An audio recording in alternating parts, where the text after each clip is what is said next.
All right, these are 5 things that the fitness industry doesn't warn you about. You should be aware of these.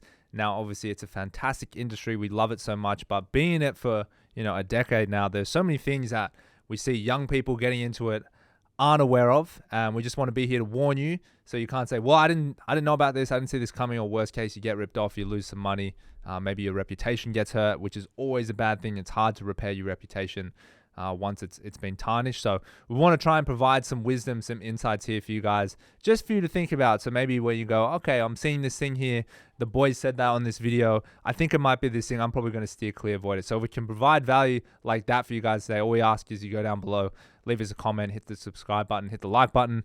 It goes a long way for us as well. So really for us, to give you some context before we get into this, we've done a lot in the fitness industry. I mean, I started personal training. I've been to university for exercise physiology.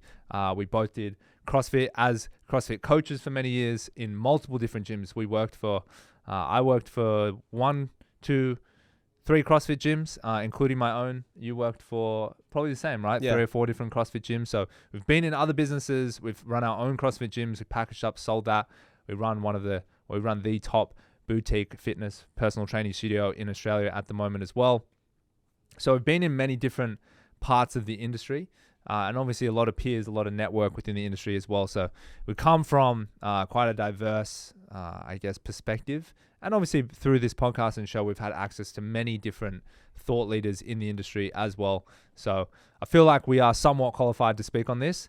So do with it what you will. So the first thing is that we've got a lot of people in the fitness industry pretending that they make more money than they do. Now, the reason I brought this up at the first point, I think it's important. I'll get you to elaborate on this, Raf, but I've brought this one up because why I think it's important for you to know that most people are pretending that they make more money than they do. And I'm not saying this is necessarily, restricted to the fitness industry. Like so many other industries do this, of course. So many other people do this. This is human behavior. This is not fitness industry specific behavior.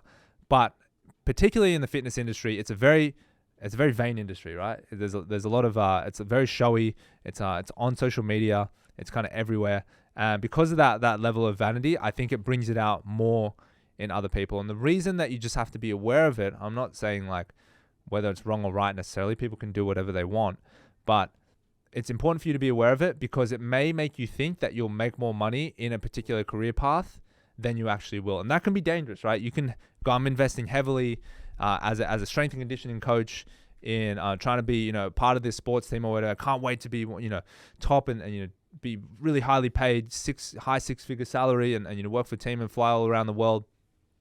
It just might not be the reality, right? And that's a dangerous path to work towards if it's not real. Yeah, it's very misleading, and I think that in other industries it just doesn't exist. Like if you were in finance, you can't just go up and lie and be like, man, I'm the best paid guy in finance, and they'd be like, no, they'd be like, show us the financial reports. Yeah. It's not a thing. Like it's public record, who's doing really well and who's not. And I'm sure there's obviously tweaking of the numbers, but broadly speaking, people know what's happening. Whereas in fitness, people honestly have no idea. Yeah. And it's you can almost believe anything. And I think what's particularly made this just so ubiquitous everywhere is that you also can get a payoff for pretending you make more money than you do. So I think now with social media, you actually can earn more by pretending you earn more, which doesn't make any sense, but maybe it does. And that has just led to a cycle. Yeah, where people pretend more and they pretend more, and it's almost like an arms race into who they can pretend they make more money. Yeah. And yeah, I'm not here to judge it, but it's more you don't want to get your expectations wrong, and you don't want to fall for really bad consulting or coaching or education from someone just based on how much money it looks like they make. Yeah. Because the truth is, it's just really easy to pretend you make a lot of money. Yeah. You can just say it, and we're hardwired to believe most people that we see. Yeah. Yeah, one of the things I think we fell for, maybe it wasn't said directly to us, but maybe we interpreted it indirectly, was that owning a CrossFit gym, we would have our finances pretty well sorted. And what we ended up finding out after 7-8 years of running CrossFit gyms, they don't make much money, right? Unless you have 10-15 of them, that you're very unlikely to ever take home out of the business 7 figures of profit. And if you're an ambitious business owner and you want to make a lot of money, the CrossFit model is a very bad way to do that. And that we're seeing so many people have so much early success, and it's not necessarily like they were flaunting it, but I just think they didn't know what they didn't know. Like, it was going well for a period of time, and they just had a lot of members sign up. There was probably a lot of there was probably high cash flow, and some people were banking quite a lot of cash. But it was just during the heyday, and it just eventually ran its course and it ran out. And like, we had to kind of sit in the aftermath of that and realize we've accumulated all these really good business skills, but we're applying it to something that it's just not going to actually generate much money. And so all the kind of fantasy and I guess all the stardust of CrossFit wore off, and we kind of realized, hey, this is the wrong business model to be in. For our goals, right? For our ambitions. For other people, the amount of money they want to make and earn is fine. It might be heaps, right? It might actually be like, wow, I've exceeded my financial goals with a CrossFit gym. But for us, it was definitely not the case. And we had 3, and we definitely didn't come close. But with our new model with Locker Room, obviously we feel like we're much more on the path to do that. And that just came through time and wisdom and learning. But I think there was some element of this first point here where it really appeared to us like, hey, this is a golden egg here, right? This is like a cash cow. Let's get this gold rush, jump on the CrossFit gym train. And it just, the ride was over. It ran out. So yeah, and I think what gets missed as well is like, you so rarely hear people talk about averages. They'll be like, oh, this is what this person makes. But that's good. That's inspirational. Like, maybe one person's doing well, but like you said, it's hard to verify. But what you really want to start to know is like, okay, what's the top and what's the average? Or what's the median? Because that's a huge difference, right? You might make, a good gym owner's making $200,000-$300,000 a year. Definitely, for sure. What's the average gym owner making? Probably like 50,000. Yeah. Yeah, that's a really big difference. Right? That's a big difference. Yeah, and I actually think that's probably where it's at. Take home, it's probably a sixth of what a really good gym owner is making, right? Is the average. And I'm not saying you're going to be average, and like, my goal is not to be average, and it shouldn't be your goal either, but it's good to know. Yes. It's good to know, that's where half the people make less than that. Yeah. Half are below average. Yeah. Just something I think doesn't get talked about. Yeah. Okay, so second thing I've got here, and this obviously is for all fitness entrepreneurs, and I think it's a really important thing for you to understand, is the most common thing that people will brag about, and they brag about lots of things, fitness entrepreneurs, but the number one thing you hear a lot as like the marker of success is the client number. And this is interesting because I think in the beginning, we were in a space in CrossFit gyms where everyone was charging roughly the same. So like, it was really easy maths, right? But what is misleading about the client number, although I will say it is very important, right? I think once you have all the operations and systems and margins in place, it becomes one of the most, if not the most important number.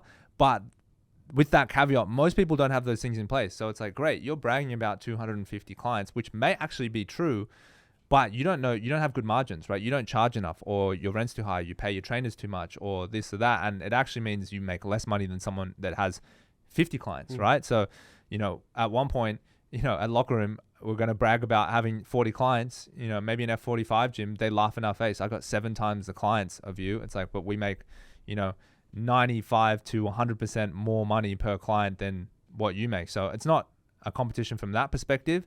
I'm just helping you to realize and understand that number can be misleading. It's a very easy number to compare. I have more bodies in the gym than you. I have more clients than you. I have this, I have that, but it doesn't tell the whole story. But people use it as if it should tell the whole story. And I think that the warning that we have to you here about client number, which is what we fell for, is that you've put too much focus on it. You just try and get that number up. But I can tell you, when we had the most clients at the gym, it was not when we were taking home the most profits, right? In fact, when we've had the least clients ever that we've been responsible for is when we've made the most profits. So it's just one of those things where there's so much more that goes into it. It's just kind of the tip of the iceberg. If all your systems, your operations, your margins are in place, then obviously it matters, but only once those things are in place. And for most people, they aren't in place. Yeah, I would say nearly 100% of the time, if you go up and you speak to a trainer or a gym owner and you go, oh, how many clients do you got? They're like, oh, we got 100. They're like, oh, how much do you charge them? Oh, $100 a week. Oh, cool. So you made $10,000 this week? No. Yeah. It's almost always a no. Yeah. It's never a yeah. And it's never, oh, actually, was it actually more than that? Funny you ask. It never is, right? Because they're always giving you the best case scenario and not including the 10 members that are on hold. And this person's definitely going to come back really soon. This person forgets to pay their credit card every single week. They just forget all that stuff, right? Oh, actually, the first 30 members got a discount. So you're just missing so much detail in there.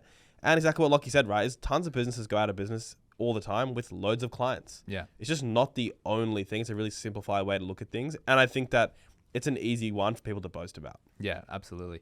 So third thing I've got here, which I think is really important to understand as a fitness entrepreneur, and I'm here to tell you it's okay. Your training will suffer. In fact, it will probably decline a little bit. And that is because you're spending so much time invested emotionally, time-wise, effort-wise in your clients, in building your business, that it's important. And I'm saying this because I know so many people that get into fitness as a fitness entrepreneur, part of a fitness business, will think that their training's going to get better. Okay, I'm spending more time at a gym. I'm working at a gym. I'm like researching more at a gym. It often gets worse. I'm not saying it will be for everyone, but generally what we've seen is we've hired, over 100 people at this point and seen so many come and go, is that generally your training takes a back seat, right? Yeah. And it's good. Like it should take a back seat, right? You're moving into your working career. You're trying to help other people. You're invested in them. And I think that you kind of go in a little bit of maintenance mode. If you've done a really good job up until that point, you've kind of you can reap the benefits of kind of compounding interest, right? You've done all this work early on, so much more work in such a compressed time frame to most people, which is generally why you're in fitness, right? Because you're obsessed with training and lifestyle and nutrition, that you've kind of banked that work. You've added that 15, 20 kilos of lean tissue. And now you can just kind of sit on that and reap the benefits of staying lean and good nutritional habits. And you can train 2 to 3 times a week. You can go into maintenance mode. Whereas most people, in order to make progress, they need more effort than you. You've just been in that beautiful routine for such a long time. So your expectations around training just need to be in the right place. The worst time is to be like, I'm going to start a personal training business and I'm going to try and qualify for Mr. Olympia Junior Australia titles. You're going to do 20 weeks of hard macro dieting and manage your books and your taxes and hire clients and market and film content. Good luck. You'll probably need testosterone to have the energy levels to maintain it. But this is the reality of point number 3. Yeah, I think, heaps of trainers, it's like a should they think they have to do. They're like, oh, I'm going to be a trainer. I also have to be outstanding in this. But that's just in your head. If I go to the dentist, I don't see him and I'm like, oh man, what did you do today? Just brush your teeth all morning and then do some crazy floss routine. Whitening powder. And just oh yeah, dude, I spent 7 hours on my teeth today. He's like, nah, dude, I just woke up, brushed my teeth in 1 minute and got to work. Because I got 12 patients to see each day. And that's why he makes $500K a year. Yeah. Because he's working all day, right? His teeth are good. I don't want to go see him and he's got disgusting teeth and holes in them and shit. It's that would be better. That would you being overweight. But he does not need to spend his entire day getting his teeth perfect, right? He gets them good. He looks after them. He's responsible. He's still inspirational for where clients want to get to. And then he gets on with work, right? And that's how you're going to if you want to focus on your work, focus on your work. You don't have to be the biggest and fittest person of all time just to be a trainer. Yeah. So great stuff. Point number 4 here, definitely something to consider. And one thing that I personally realized is that your university degree will not go that far in the fitness industry. It's not to say it's invalid, and it's not to say that in some positions it's got more weighting than others. But for most personal trainers, for most gym owners especially, your university qualification outside of the skill set that it gives you doesn't hold much weighting with how people will come to you. And, some of the most high paid trainers and coaches in the world never been to university, right? They've done a lot of study. They've done a lot of courses. They've learned a lot. They might even actually have their own courses that they teach that are really credible, that might even be certified by the national fitness body, right? People get accreditation through, but it just doesn't really go that far, right? I think it just gives you more than anything as an individual confidence, right? Like any university degree, it gives you that competency, gives you that confidence, especially when you're new in the industry. But I think you should be realistic about how far it's going to get you. It's not I have a Bachelor of Exercise Science, so I'm the first foot in the door for this strength and conditioning job. Well, not really. No, maybe the guys that actually did, he played for the All Blacks juniors for 5 years, and then he came over to Australia and he did, 5 years unpaid internship with Sydney Roosters. He's probably going to be a better strength and conditioning coach because he understands the games better, and maybe he's coached more athletes in the past. So there's just so many factors that go into it because it's such a new industry, right? There's no established path necessarily. University doesn't add the same value that it does in law or medicine or more established career paths. Yeah, and it's just, I think a lot of people just have to get over it, right? It's not invalid, but it's not worth that much, and you can't just ride on it for the rest of your life. It's probably more in another industry, I don't know, maybe marketing. You get a good marketing degree, you don't just roll up to Apple and be like, boys, I got strategy for next year on lock. Let me add it. It's no, did you get the most junior job ever? And they're going to put work experience way above your any degree. Yeah. Right? Or some proof of actual success. University is not proof of success, right? Yeah. It's just proof of success at university. Yes. And we're usually going to, not usually, we're definitely going to hold a higher regard for someone that has actually had success in the marketplace. That might be their own personal training business, working at a gym, where it's proved beyond a doubt with clients, with money in the account, that they've been successful, right? So it's not as high as that. It's good, but it's not as high as that. Yeah, I think what it does tell you, and I think what a lot of employers look at it as an indicator of, and especially with how we look at it as well, is it's like, hey, this person can apply themselves for a long period of time to something that's important to them. And they have the discipline to show up and attend on time and meet deadlines and do projects and work with other people. So that core skill set, regardless of whatever you're learning or whatever you're doing, is still important, right? Because you'll still have to function and meet deadlines and do this stuff in the workforce. So I think university in some ways prepares you from that perspective. So point number 5 here is that we've got a lot of people in this particular industry that work in the fitness industry, like very alpha personalities, right? Very type A, very like ego driven. I'll speak from my standpoint. Definitely when we were younger, that's more a part of it. These days, it's not to say we have no ego. Obviously, I think you need ego to be successful in anything, but it's probably a little bit more, under wraps. But I think just more so than any industry on average, you get those bigger personalities than you would in, say, like, programming or engineering or accounting. Laws may be a little bit different, but a lot of the traditional industries, they don't lend themselves necessarily to bigger ego alpha personalities, whereas in fitness it definitely helps, right? The more extroverted trainer who's like, jacked and he's like really good talking to people and he's loud and he's funny, they generally do really well. That a lot of people gravitate towards them, because if anything, when people think about fitness in some ways, they think about a fitness personality they want to be like. I want to be like an Arnold, right? That big masculine manly personality. I think what's important to understand about this is, and I'm not saying it's the case with all of them, is like some people will take a lot of shortcuts to get there, right? Shortcuts with their own training in terms of like performance enhancing drugs, shortcuts in terms of like maybe they just have like really good genetics, and like most of the stuff they tell you they don't necessarily have to do themselves. And there's an element of that with me, like not with the PEDs, but just with like, I know with my metabolism and my genetics, I can just get away with different habits than what other people can get away with. And so it's just, I think, important for you to understand that there's a lot of shortcuts that get taken in the fitness industry. Like it tries to be an industry of like integrity and honesty, and like, cause you're trying to be healthy, right? You're trying to look after yourself. You're trying to teach people better habits.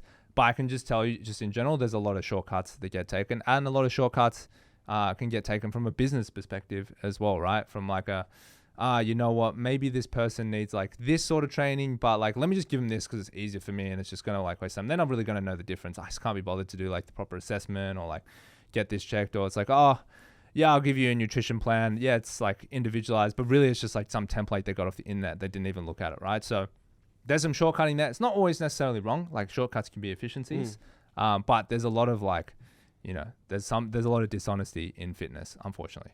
Yeah, I think it's rife. I think not just dishonesty. I guess I would probably see a lot more just people, they think their abilities are much higher than they actually are.